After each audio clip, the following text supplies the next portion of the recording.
Hello and welcome to NewsClick. In what is a festering issue between India and Sri Lanka, casualties involving fishermen belonging to both the countries have continued to occur in waters close to the maritime boundary between these two countries.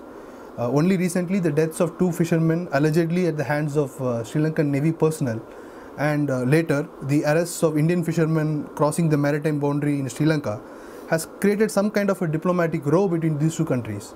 We have with us here today over Skype Mr. V. Vivekanandan, a fisheries management expert who has been active in the issues regarding the fishermen from both these countries. Welcome to NewsClick, Mr. Vivekanandan. Thank you. Yeah.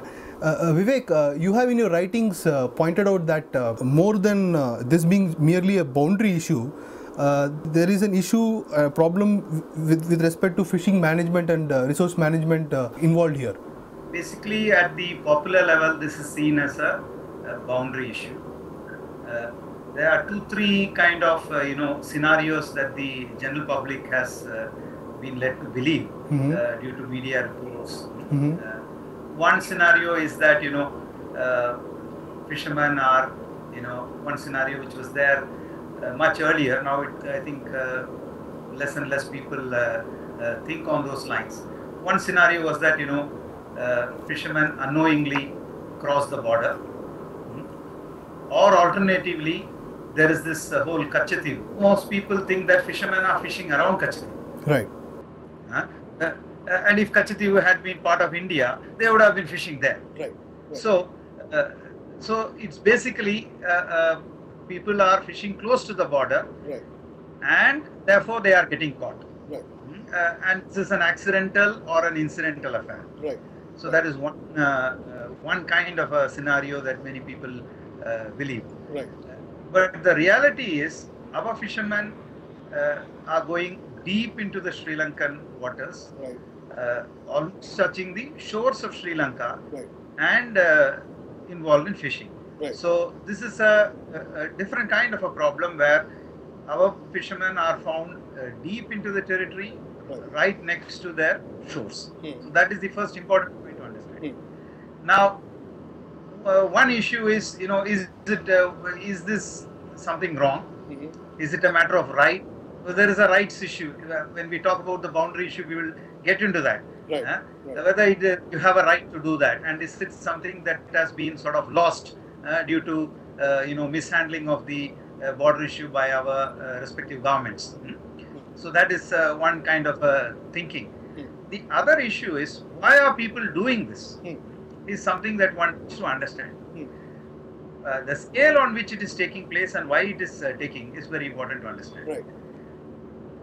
Now in the Park Bay, on the Indian side, 4 districts: Ramanathapuram, Pudukkottai, Thanjavur, and Nagapattinam. 4 districts, a coastline of 400-450 kilometers involved. From here, boats are crossing into Sri Lankan waters.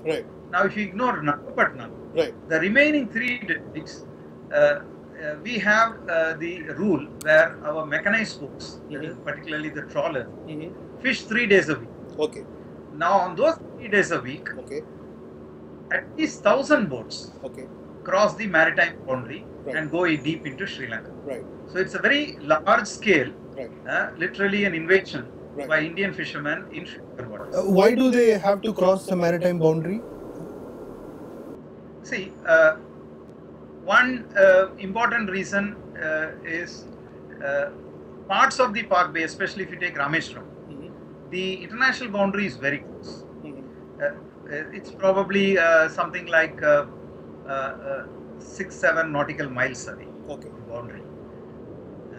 And if you are in the trawl operations in India, 3 nautical miles they are not allowed to fish. Plus 3 nautical miles. Because our small scale fishermen have objected to trawling close to our shores. So they cannot fish within 3 nautical miles. And they go beyond that and start fishing. Even one haul of the trawl net, it's a little bit of longish operation.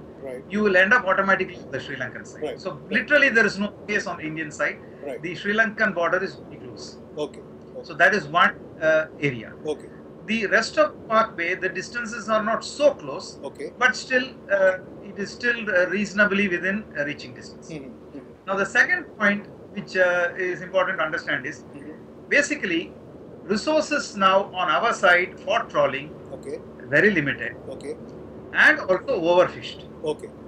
We have overfished our waters. Perhaps maybe historically the Sri Lankan waters are richer, closer to their shore than our shore, maybe. But even if you ignore that, we have there is no doubt that we have overfished our resource. And the better resources are available on the Sri Lankan side. And this is also linked to the 30-year war, where Sri Lankan fishermen have not been doing much fishing. So which means their resources are in a much better shape than our resources. So it is a combination of nearness of the international boundary, overfishing on our side, and less fishing and more, let us say, pristine ecosystem on their side. So this is the kind of, literally the grass is greener on the other side. Right. So the angst among the Sri Lankan fishermen is basically because after the end of the civil war, there has been, the avenues for fishing is now better in the Sri Lankan side. And because the Indian fishermen have been crossing the border, the Sri Lankan fishermen feel that they have been disaffected, right? It is not that fishing came to a complete standstill across the entire northern province during the war. Different parts of the coast to varying degrees were involved in fishing, but with heavy restrictions, very severe restrictions.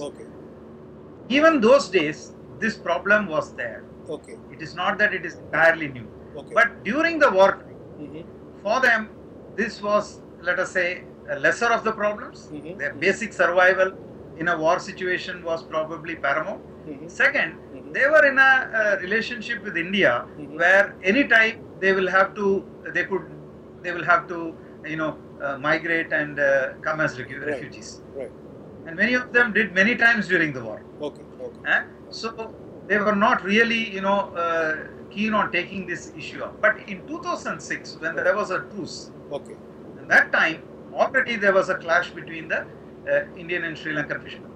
There was even one death at sea, a death of a Sri Lankan fisherman due to a clash. So whenever they have had some fishing opportunity, they have resented the intrusion of Indian fishermen in their waters.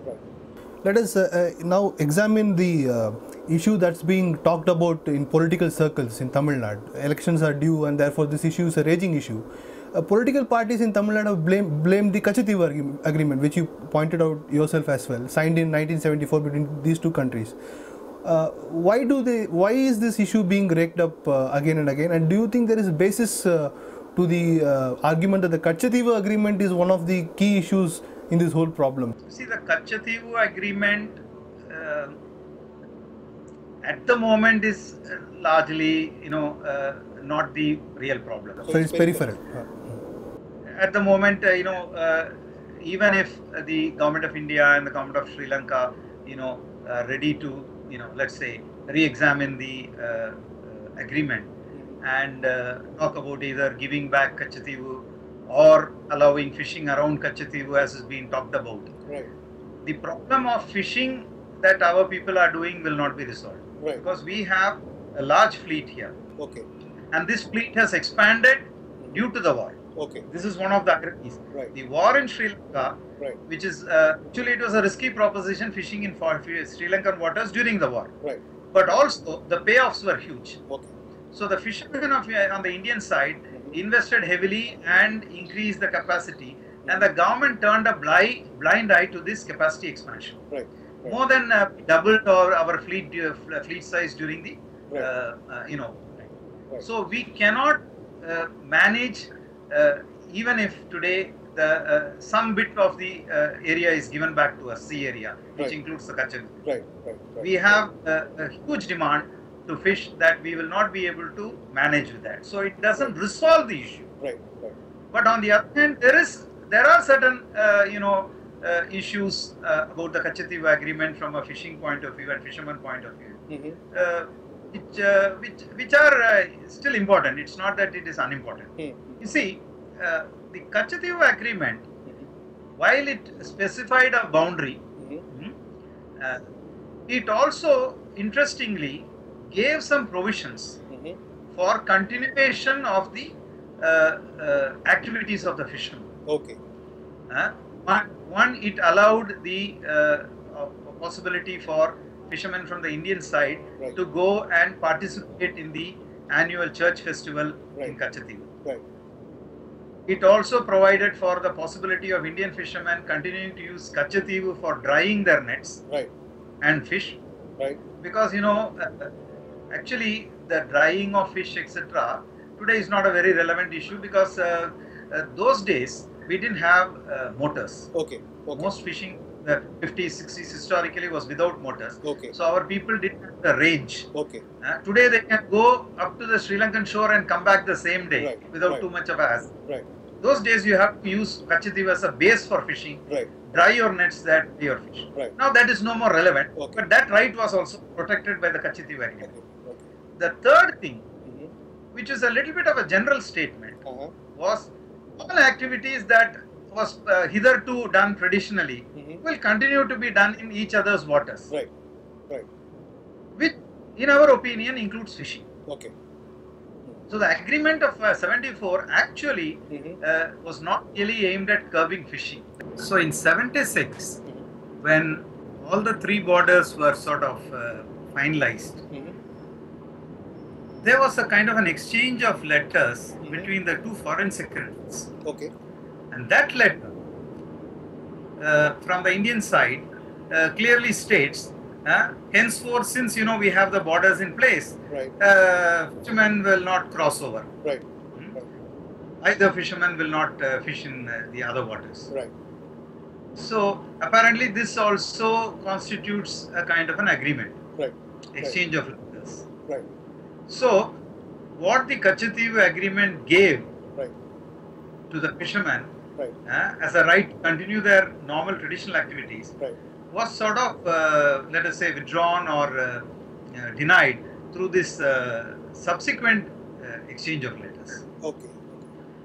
So in that sense, fishermen of Tamil Nadu have probably a good cause or good reason when they say that their fishing rights, traditional fishing rights, have been denied.